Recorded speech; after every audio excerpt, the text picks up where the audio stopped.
All Kerala gold and silver merchants അസോസിയേഷന്റെ സംസ്ഥാന സമ്മേളനം 27, 28, 29 തീയതികളിൽ കൊച്ചി അറ്റ്ലസ് കൺവെൻഷൻ ഹാളിൽ നടക്കും. അതിന്റെ ഭാഗമായി അസോസിയേഷൻ കൊല്ലം ജില്ലാ കൺവെൻഷൻ കൊല്ലം പ്രസ് ക്ലബ്ബിൽ നടന്നു. മുന്നോടിയായി ജില്ലാ വാഹന പ്രചരണ ജാഥ നടന്നു. ജാഥ ക്യാപ്റ്റൻ അസോസിയേഷൻ ജില്ലാ പ്രസിഡന്റ് പ്രേം ഫാഷൻ ജ്വല്ലറി ഉടമ ബി പ്രേമാനന്ദായിരുന്നു. ഓച്ചിറയിൽ നിന്നും ആരംഭിച്ച ജാഥ 2 ദിവസങ്ങൾ കൊണ്ട് പൂർത്തീകരിച്ച് പ്രസ് ക്ലബ്ബിൽ സമാപ്തിയായി. കൺവെൻഷൻ അസോസിയേഷൻ സംസ്ഥാന പ്രസിഡന്റ് കെ സുരേന്ദ്രൻ ഉദ്ഘാടനം ചെയ്തു. അണികളെ സജ്ജരാക്കുക എന്ന ദൗത്യമാണ് ജില്ലാ കൺവെൻഷൻ കൊണ്ട് പ്രധാനമായി ലക്ഷ്യമിടുന്നതെന്ന് പ്രസിഡന്റ് പറഞ്ഞു. ജില്ലകളിൽ എല്ലാ പ്രാധാന്യത്തോടും കൃത്യനിർവഹണത്തോടും കൺവെൻഷനുകൾ നടന്നു കഴിഞ്ഞു. 2013 സംഘടന വിഭജിക്കപ്പെട്ടു. അതിനുശേഷം 2025 പ്രസിഡന്റായിരുന്ന വ്യക്തിയും ചിലരും സംഘടനയിൽ നിന്നും വേർപെട്ടുപോയി. ഈ സാഹചര്യത്തിലാണ് അവർ ദുഷ്പ്രചരണങ്ങൾ അഴിച്ചുവിട്ട് പത്രപ്രസ്താവന പോലും ഇറക്കിയെന്ന് അദ്ദേഹം പറഞ്ഞു. 2 സംഘടനയില്ല, ഒരു സംഘടനയേ ഉള്ളൂ. സംഘടനകൾ തമ്മിൽ ലയിച്ചു ഒന്നായി എന്ന വാർത്തയാണ് അവർ പത്രങ്ങളിൽ നൽകിയത്. ഇത് വാസ്തവവിരുദ്ധമാണെന്ന് പ്രസിഡന്റ് കെ സുരേന്ദ്രൻ പറഞ്ഞു. ഇതിന്റെ നിജസ്ഥിതി വ്യക്തമാക്കാനാണ് ഇത്തരം യോഗങ്ങൾ കൊണ്ട് ലക്ഷ്യമിടുന്നത്. വളരെ കൃത്യമായ ഒരു അജണ്ടയോട് കൂടിയാണ് ജില്ലാ കമ്മിറ്റികൾ പ്രവർത്തിക്കുന്നത്.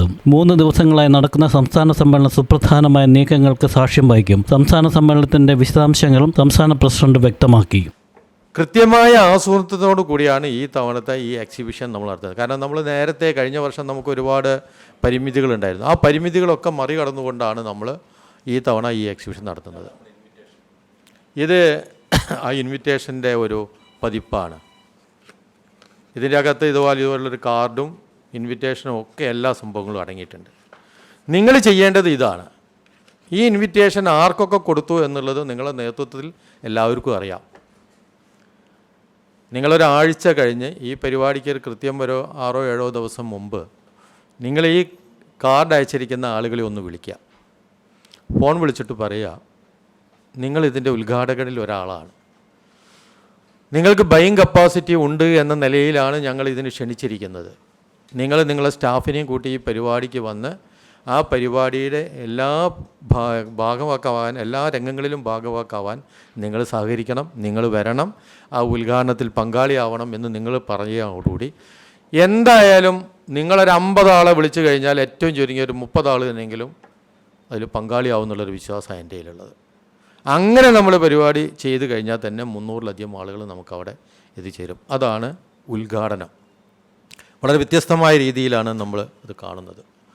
സംസ്ഥാന കൗൺസിൽ അംഗങ്ങൾ മുഴുവനും യുണൈറ്റഡ് എക്സിബിഷൻ തരുന്ന ഒരു ജാക്കറ്റ് അവർക്ക് അവർ സൗജന്യമായിട്ട് കൊടുക്കുന്നുണ്ട്. അവിടെ എത്തുമ്പോൾ നിങ്ങൾ ചോദിക്കേണ്ട ഇവർക്ക് മാത്രമായിട്ട് എവിടുന്നാണ്. യുണൈറ്റഡ് എക്സിബിഷൻ 82 സംസ്ഥാന കൗൺസിൽ അംഗങ്ങൾക്കും ഒരു ജാക്കറ്റ് അവിടെ ഇഷ്യൂ ചെയ്യുന്നുണ്ട്. അതിൻ്റെ അളവുകൾ രേഖപ്പെടുത്തി കൊടുക്കാൻ അവരിപ്പോൾ ആവശ്യപ്പെടുന്നുണ്ട്. ആ 82 പേരും അവിടെ ഇങ്ങനെ ആ ജാക്കറ്റുമായി നോക്കും. അതിൽ എനിക്ക് ജാക്കറ്റ് ഇല്ല എന്നാണ് അതിന് തോന്നുന്നത്. കാരണം ഇന്നലെ നമ്മൾ വാട്സപ്പിൽ ഒരു വാർത്ത കണ്ടു. കോട്ടും കടുക്കനും ഇല്ലാത്ത ഒരു സംസ്ഥാന പ്രസിഡൻ്റാണ് നമുക്ക് വന്നതെന്ന്. ഇനി അവിടെ കോട്ടിട്ട് വന്നു കഴിഞ്ഞാൽ അത് മാറിപ്പോകുമെന്നുള്ളൊരു പേടി എൻ്റെ മനസ്സിലുണ്ട്. അപ്പം ഞാനൊരു തമാശയായിട്ട് പറഞ്ഞതാണെങ്കിലും നമ്മുടെ ഒരു എക്സിബിഷൻ്റെ പ്രൗഢി അവിടെ വിളിച്ചോതണം. നമുക്ക് GJCയുടെയും GJPCയുടെയും ഒക്കെ പരിപാടിക്ക് പോകുമ്പോൾ ആ പരിപാടിയിൽ പങ്കെടുക്കുന്ന GJC മെമ്പർമാർ ആരെന്ന് തിരിച്ചറിയാൻ അവർ ഒരേ നിറത്തിലുള്ള കോട്ടുകൾ അവിടെ ഇഷ്യൂ ചെയ്യുന്നുണ്ട്. അതേപടി നമ്മൾ ഇവിടെ മറ്റൊരു തരത്തിൽ നമ്മളത് ചെയ്യുന്നു എന്ന് മാത്രം. ഇപ്പോൾ നമ്മൾ 82 ആളുകളും അവിടെ സന്നിഹിതരായിരിക്കണം. ആർക്കൊക്കെ ഏതൊക്കെ ദിവസം താമസം വേണമെന്നുള്ളത് മുൻകൂട്ടി അറിയിക്കണം. അവർ വരുമ്പോൾ ഇന്ന ഹോട്ടലിലാണ് നിങ്ങൾക്ക് താമസം എന്ന് നിങ്ങളോട് പറയുന്ന ഒരു സിറ്റുവേഷൻ ഒരാഴ്ച, ഒരു 10 ദിവസം മുമ്പ് തന്നെങ്കിലും നിങ്ങൾ നിർബന്ധമായിട്ടും ഈ 15-ാം തീയതിക്കുള്ളിൽ തന്നെങ്കിലും നിങ്ങൾ ഏത് ദിവസമാണ് തരുന്നത്, ഏത് ദിവസമാണ് തിരിച്ചു പോകുന്നത് എന്നുള്ള കൃത്യമായിട്ട് നിങ്ങളവിടെ പറയണം. അത് പറയുന്നത് എന്തുകൊണ്ട് എന്ന് പറഞ്ഞാൽ നമുക്ക് ഇത്രയും കാലം അതിൻ്റെ അകത്തുള്ള ആ താമസ സൗകര്യമായിരുന്നു അവർ തന്നിരുന്നത്. ഈ തവണ അതിൻ്റെ അകത്ത് ഒരു 4-5 റൂമുകൾ മാത്രമേ നമുക്ക് അലോട്ട് ചെയ്തുള്ളൂ. ബാക്കിയൊക്കെ പുറത്ത് ഹോട്ടലുകളിലാണ്. പുറത്ത് ഹോട്ടലുകളിൽ ഏത് ഹോട്ടലുകളിലാണ് നിങ്ങൾക്ക് താമസം എന്നുള്ളത് നിങ്ങളെ മുൻകൂട്ടി അറിയിക്കും. നിങ്ങൾ അവിടെ വന്ന് ആ താമസത്തിന് രേഖകൾ സമർപ്പിച്ചതിന് ശേഷം എക്സിബിഷൻ ഹാളിലേക്ക് വന്ന് പരിപാടിയിൽ പങ്കെടുത്താൽ മതി. അപ്പോൾ അത് 2 കാര്യങ്ങൾ, ഒന്ന് സംസ്ഥാന കൗൺസിൽ അംഗങ്ങൾ ചെയ്യേണ്ടതും, ഒന്ന് നിങ്ങൾ ആരൊക്കെ വരുന്നു എന്നുള്ളതും. 3ാമത്തെ കാര്യം, നിങ്ങൾ ഏത് തരത്തിലുള്ള വാഹനത്തിലാണ് അവിടെ എത്തിച്ചേരുന്നത് എന്നതാണ്. എൻ്റെ ഒരു കാൽക്കുലേഷന് ഞാൻ ഇവരോട് പറഞ്ഞത് കൊല്ലം ജില്ലയിൽ നിന്ന് ഒരു 5 ബസ് തന്നെയെങ്കിലും നിങ്ങൾ ഏർപ്പെടുത്തിയാണ്. കോഴിക്കോട്ട് നിന്ന് 10 ബസ്സും രണ്ടോ മൂന്നോ ട്രാവലറുമാണ് വരുന്നത്. മലപ്പുറത്തുനിന്ന് ഏകദേശം 20ഓളം വാഹനങ്ങൾ അവർ അറേഞ്ച് ചെയ്ത് കഴിഞ്ഞു. ഇതിൻ്റെയൊക്കെ സാമ്പത്തിക ബാധ്യത നമ്മൾ അസോസിയേഷൻ ഏറ്റെടുക്കുക. എല്ലാ സാമ്പത്തിക ബാധ്യതയും അസോസിയേഷൻ ഏറ്റെടുത്താണ് ഇത് നടത്തുന്നത്. യുണൈറ്റഡ് എക്സിബിഷൻ്റെ നമ്മുടെ വരുമാനത്തിൻ്റെ വിഹിതം ഇതുപോലെ തന്നെയുള്ള ചെലവുകൾ മുഴുവൻ നമ്മൾ വഹിച്ചതിന് ശേഷം മാത്രമേ നമുക്ക് ലഭിക്കുള്ളൂ. ഇതേപോലെ തന്നെയാണ് എൻട്രി. ഇവിടെ അസോസിയേഷൻ്റെ മെമ്പർമാർക്ക് 2800 മെമ്പർമാർക്കുള്ള പാസുകൾ അച്ചടിച്ച് നമ്മളെ കയ്യിലേക്ക് വന്നു. ഇതിൻ്റെ അകത്തൊരു ചെറിയ പാളിച്ച, ഒരു ചെറിയ വിഷയം നമുക്ക് വന്നിരിക്കുന്നു. ഏകദേശം 600ഓളം ആളുകളുടെ ഫോട്ടോ ക്ലാരിറ്റി ഇല്ലാത്തതുകൊണ്ട് അവരുടെ കമ്പ്യൂട്ടർ റിജക്റ്റ് ചെയ്ത് വന്നിരിക്കുന്നു. അപ്പോൾ 600ഓളം ആളുകൾക്ക് പാസ് ഇപ്പം ലഭ്യമല്ല. കഴിച്ച് ബാക്കിയുള്ളവരുടെ പാസുകളാണ് ഇവിടെ വന്നിരിക്കുന്നത്. നമ്മൾ ചെയ്യേണ്ടത്, പാസുകൾ ലഭ്യമല്ലാത്ത വ്യാപാരികൾ, ഇവിടെ ഫോമുകളുണ്ട്, ആ ഫോമുകൾ വാങ്ങി ആ ഫോമുകളിൽ നിന്ന് പൂരിപ്പിച്ച് ഒരു വിസിറ്റിംഗ് കാർഡ് അതിൻ്റെ മുകളിൽ പ്രിൻ്റ് ചെയ്തൊരു ഫോട്ടോ ഇട്ടിച്ചിട്ട് എന്നാണോ കിട്ടുന്നത് അന്ന് തന്നെ അത് നിങ്ങളുടെ ഭാരവാഹിയെ ഏൽപ്പിക്കണം.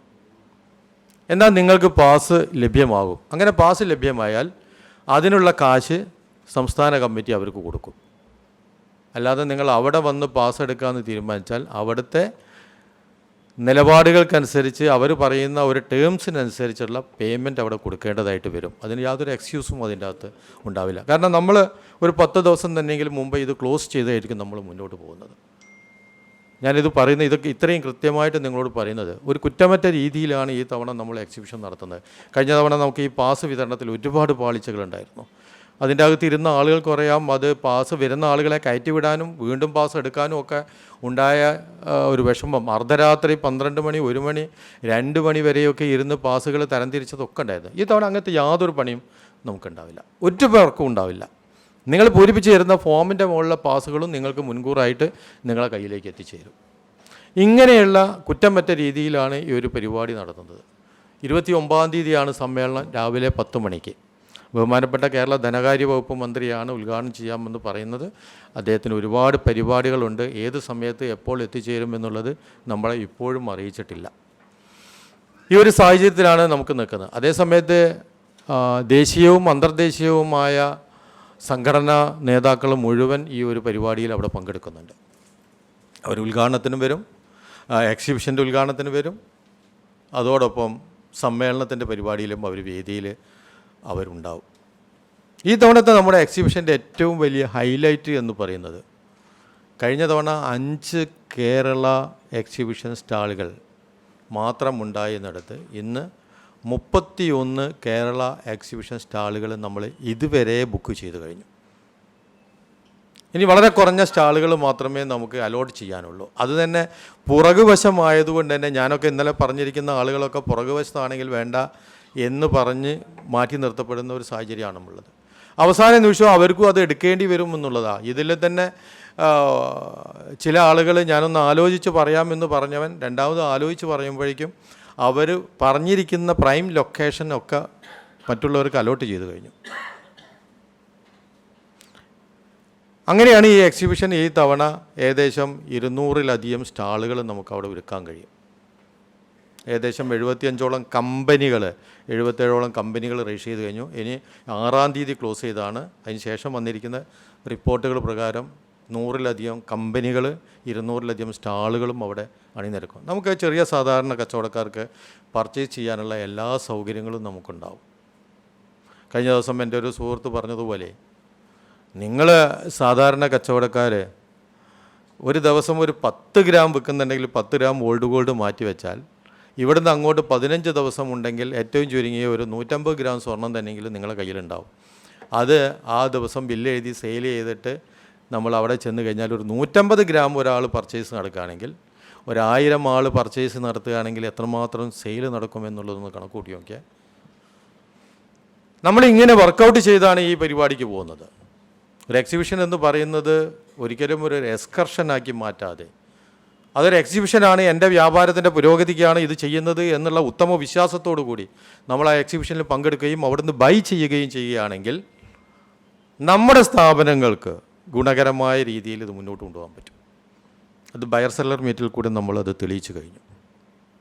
ബയർ സെല്ലർ മീറ്റിൽ 200 ആളെ പ്രതീക്ഷിച്ച കൊടുത്തിൽ 371 ആളുകൾ അവിടെ വന്ന് പർച്ചേസ് ചെയ്തു എന്ന് പറഞ്ഞാൽ അതിൻ്റെ ഒരു മഹിമ എത്രമാത്രമുണ്ട്.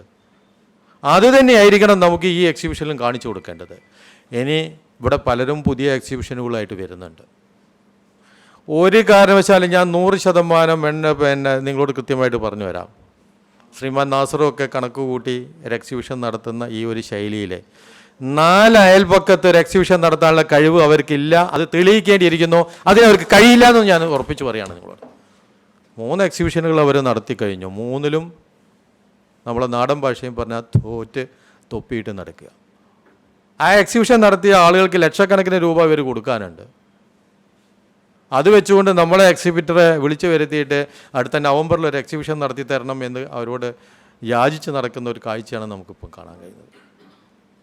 ഞങ്ങൾ അവരോട് പറഞ്ഞു, യുണൈറ്റഡ് എക്സിബിഷനോട് പറഞ്ഞു, മനോജന് നിങ്ങൾക്കിതൊരു സർവീസല്ല, ഞങ്ങൾക്കിതൊരു സർവീസാണ്, നിങ്ങൾക്കൊരു ബിസിനസ്സാണ്. അവർ കാശ് തരികയാണെങ്കിൽ നിങ്ങൾ എക്സിബിഷൻ നടത്തിക്കോ.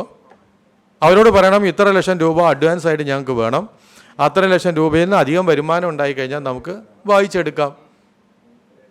അല്ലാതെ നിങ്ങൾ എക്സിബിഷന് കാശ് മുടക്കി അങ്ങോട്ട് ചെന്ന് കഴിഞ്ഞാൽ ഞങ്ങളിരുത്തു നിന്ന് കിട്ടുന്ന കാശ് നിങ്ങൾക്ക് അവിടെ നഷ്ടമാവും.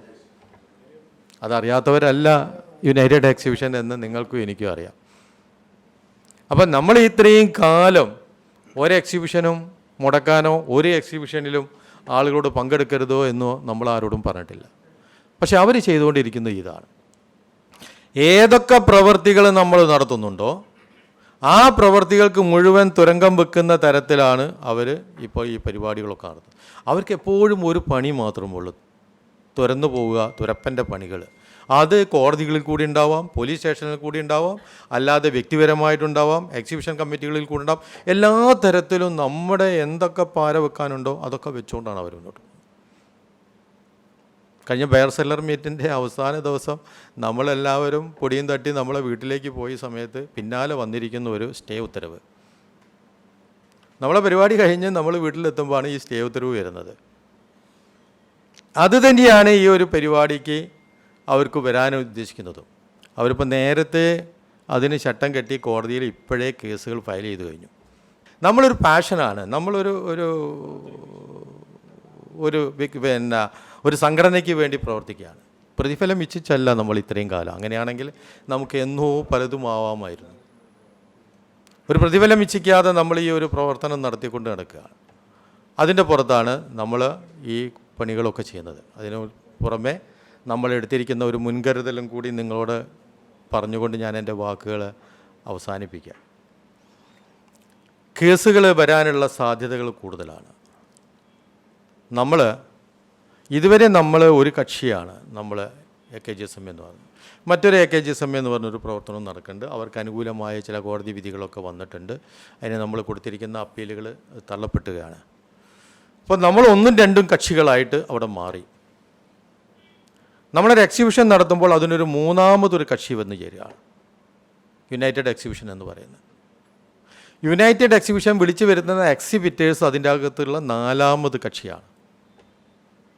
നമുക്ക് 1ഉം 2ഉം കക്ഷികൾക്ക് നമുക്ക് അടി കൂടുകയും എന്ത് വേണമെങ്കിലും പറയുകയൊക്കെ ചെയ്യാം. പക്ഷേ അതിൽ 3ാമത് കക്ഷിയെയും 4ാമത് കക്ഷിയെയും നമുക്ക് വലിച്ചഴിക്കാൻ പറ്റില്ല. കാരണം അവർക്ക് കോടിക്കണക്കിന് രൂപ ഇൻവെസ്റ്റ് ചെയ്തുകൊണ്ടുള്ളൊരു പ്രൊജക്റ്റാണ് ഇത്. അവരെ രക്ഷപ്പെടുത്തുക എന്നുള്ളത് നമ്മുടെ ഒരു ബാധ്യതയാണ്. താൽക്കാലികമായിട്ട് അതിന് ഞങ്ങളൊരു പ്രതിവിധി കണ്ടെത്തിയിരിക്കുന്നു. നമ്മളുടെ പേരിൻ്റെ അകത്തുനിന്ന് ആദ്യത്തെ A എന്ന അക്ഷരം ഒന്ന് മാറ്റിവെച്ചു. നമ്മളൊരു ചെറിയ രജിസ്ട്രേഷനും എടുത്തു. ആ രജിസ്ട്രേഷൻ്റെ മുകളിൽ നമ്മൾ ബാങ്ക് അക്കൗണ്ടും പാൻ കാർഡും എല്ലാ പേപ്പറുകളും തയ്യാറാക്കി നമ്മൾ ഇപ്പോൾ അത് പ്രവൃത്തി മണ്ഡലത്തിലെത്തിച്ച് അത് വർക്കൗട്ട് ചെയ്തിരിക്കുന്നു. ആ അക്കൗണ്ടിലേക്കാണ് അതിനിപ്പം ഗൂഗിൾ പേയ്ക്ക് വേണ്ടി നമ്മൾ QR കോഡ് ഇന്നലെ QR കോഡ് കിട്ടി. അതിൻ്റെ വോയിസ് മെഷീനുകൾ ഇന്നലെ വൈകിട്ട് ഞാൻ കടയിലെത്തുമ്പോൾ അവിടെ എത്തിയിട്ടുണ്ട്. അങ്ങനെ എല്ലാ തരത്തിലും അതിന് വേണ്ട പേപ്പർ വർക്കുകൾ മുഴുവൻ പൂർത്തീകരിച്ചിട്ടുണ്ട്. നിങ്ങളെ കയ്യിലേക്ക് വരുന്ന പോസ്റ്ററുകളിലും പേപ്പറുകളിലും ഒക്കെ ഒരു ചെറിയ അക്ഷരത്തിൻ്റെ വ്യത്യാസം കാണുമ്പോൾ നിങ്ങളത് മനസ്സിലാക്കണം. എന്തിനു വേണ്ടിയാണ് നമ്മുടെ നേതാക്കൾ ഇത് ചെയ്തിരിക്കുന്നതെന്ന് നിങ്ങളത് മനസ്സിലാക്കണം. മനസ്സിലാവാത്ത വ്യാപാരികൾ ആരെങ്കിലും നിങ്ങളോട് ചോദിക്കുമ്പോൾ അവരോട് നിങ്ങൾ പറഞ്ഞ് മനസ്സിലാക്കണം. നമ്മൾ ഇങ്ങനെ ഒരു കാര്യത്തിന് വേണ്ടി, ഈ എക്സിബിഷന് വേണ്ടി മാത്രമാണ് നമ്മളിത് ചെയ്തിരിക്കുന്നത്. അല്ലാത്ത സമയങ്ങളിലൊക്കെ നമ്മൾ ഉപയോഗിക്കുന്നത് all Kerala gold and silver merchant association, ഇന്ന് ഇവിടെയും ഉപയോഗിച്ചത് ആ വാക്കാണ്. നമ്മളത് തന്നെ ഉപയോഗിച്ചുകൊണ്ട് പോകും. തടുക്കാനുള്ളവരും നമ്മളെ എതിർക്കാനുള്ളവരും തൻ്റെ ഇടത്തോടെയുള്ളവർ ആരെയാണെന്ന് വെച്ചാൽ കയറി വരട്ടെ, അത് നമ്മളത് ചെയ്തുകൊണ്ടിരിക്കും. പക്ഷേ നിയമപരമായ ഇത്തരം വിഷയങ്ങളിൽ പരിരക്ഷ കിട്ടാൻ ആവശ്യമായ നടപടികൾ നമുക്ക് ചെയ്യേണ്ടതാണ്. ഒരു വക്കീലന്മാർ നമ്മളെ കൂടുതൽ ഇഷ്ടം പോലെയുണ്ട്. അവർക്കൊക്കെ ഈ കാര്യങ്ങൾ പറയുമ്പോൾ പെട്ടെന്ന് മനസ്സിലാവും. കാരണം പ്രായോഗികമായ കാര്യങ്ങളാണ് നമ്മൾ ആ വിഷയത്തിൽ ചെയ്യേണ്ടത്. നമുക്ക് ആ എക്സിബിഷൻ സുഗമമായിട്ട് നടക്കും. ഒരക്ഷരം ഇല്ലെങ്കിൽ നമുക്ക് ആർക്കും ഇതിൽ അക്ഷരമില്ലാത്തതിന് ഞാൻ പോകുന്നില്ല എന്ന് പറയുന്ന ഒരാളും അത്രയേ ഉള്ളൂ. ഒരക്ഷരം ഇല്ലാത്തതുകൊണ്ട് ഞാൻ പോകുന്നില്ല എന്നൊന്നും പറയുന്ന ആരും നമ്മളെ കൂടുതലുണ്ടാവില്ല. നമ്മളിത് വിജയത്തിലേക്ക് എത്തിക്കും. അത് കഴിഞ്ഞ് വീണ്ടും നമ്മൾ അടുത്ത പരിപാടി നടക്കുമ്പോൾ നമ്മൾ എയും കൂടി കൂട്ടി തന്നെയാണ് നമ്മൾ പോവുക. അതായത് നമ്മൾ ഇൻറ്റേണലായി നമ്മൾ സംഘടനാപരമായി നടത്തുന്ന എല്ലാ പരിപാടികളിലും എയും എല്ലാ അക്ഷരങ്ങളും ഉള്ള പരിപാടിയേ നടത്തുള്ളൂ. നമ്മൾ ചരിത്ര പ്രാധാന്യമുള്ള സംസ്ഥാന സമ്മേളനം സ്വർണ്ണ വ്യാപാര മേഖലയെ കൂടുതൽ ശക്തിപ്പെടുത്താനാവുമെന്ന് അധ്യക്ഷനായ അസോസിയേഷൻ ജില്ലാ പ്രസിഡന്റ് ബി പ്രേമാനന്ദ് പറഞ്ഞു. നമ്മുടെ ഓച്ചിറയിൽ നിന്ന് നമ്മുടെ യൂണിറ്റിൻ്റെ ബഹുമാന്യനായ പ്രസിഡന്റ് രാജീവിൻ്റെ നേതൃത്വത്തിൽ, സത്താറിൻ്റെ നേതൃത്വത്തിൽ വളരെ മനോഹരമായി സജ്ജീകരിച്ചിരുന്ന വേദിയിൽ വെച്ച് നമ്മുടെ ആരാധ്യനായ സംസ്ഥാന ജനറൽ സെക്രട്ടറി നമ്മുടെ പതാക കൈമാറിക്കൊണ്ടാണ് അതിൻ്റെ ഉദ്ഘാടന കർമ്മം നിർവഹിച്ചത്. ഓച്ചിറ, കരുനാപ്പള്ളി, ഭരണിക്കാവ്, കൊട്ടാരക്കര, പുനലൂർ, പത്തനാപുരം, അഞ്ചൽ, കടയ്ക്കൽ, പാരിപ്പള്ളി, കണ്ണല്ലൂർ, കൊല്ലം, അങ്ങനെ 11ഓളം യൂണിറ്റ് കമ്മിറ്റികളിൽ 11ഓളം യൂണിറ്റുകൾ സന്ദർശിച്ച് രാജകീയപരമായ സ്വീകരണങ്ങൾ ഏറ്റുവാങ്ങിക്കൊണ്ട് നമ്മുടെ പ്രിയപ്പെട്ട വ്യാപാരികളുടെ എല്ലാം സംസ്ഥാന ഭാരവാഹികളുടെ നിറസാന്നിധ്യം തന്നെ ഉണ്ടായിരുന്നു. സംസ്ഥാന കൗൺസിൽ അംഗങ്ങളുടെ സാന്നിധ്യമുണ്ടായിരുന്നു. യൂണിറ്റ് ഭാരവാഹികളുടെ സാന്നിധ്യമുണ്ടായിരുന്നു. പ്രിയപ്പെട്ട അംഗങ്ങളുടെ നിറഞ്ഞ മനസ്സോടുകൂടിയുള്ള സ്നേഹവായ്പോടുകൂടിയുള്ള സ്വീകരണം ഞങ്ങൾ ഏറ്റുവാങ്ങിക്കൊണ്ടാണ് ഇന്ന് ഇവിടെ ഈ വേദിയിൽ എത്തിച്ചേർന്നിരിക്കുന്നത്. വളരെ സന്തോഷം നിറഞ്ഞ 2 ദിവസങ്ങളാണ് നമ്മുടെ ഈ എക്സിബിഷനും സംസ്ഥാന സമ്മേളനവുമായി ബന്ധപ്പെട്ട് നടത്തിയ വാഹന പ്രചരണ ജാഥ ഒരു ചരിത്ര സംഭവമാണ് എന്നുള്ള കാര്യത്തിൽ യാതൊരു സംശയവുമില്ല. മുഖ്യപ്രഭാഷണം സംസ്ഥാന general secretary advocate S Abdul Nasar നടത്തി.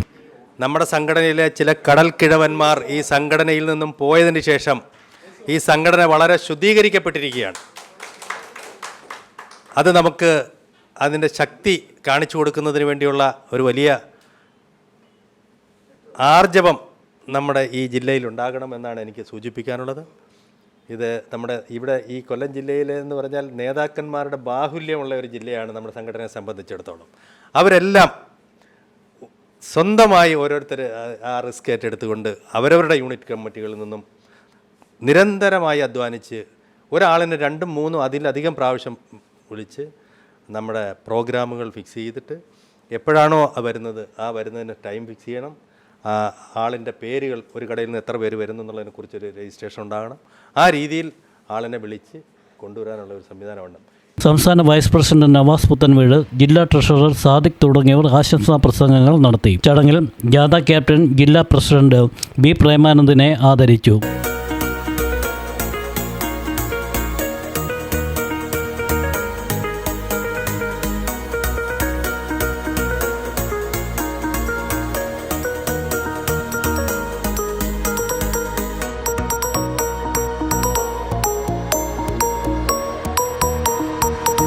സംസ്ഥാന കൗൺസിൽ അംഗങ്ങളായ നാസർ പോച്ചയിൽ, അബ്ദുൾ റസാഖ് രാജധാനി, വിജയകൃഷ്ണ വിജയൻ, ഹുസൈൻ അല്ലൈൻ, ജില്ലാ ഭാരവാഹികളായ Abdul Muthalib Chinnus, Naushad Panikkassery, Punalur Vijayan, Jose Pappachan, Sajeeb new fashion, advocate K V Sujith Shilpa, advocate Navas Aishwarya എന്നിവർ നേതൃത്വം നൽകി. News bureau, media cooperative.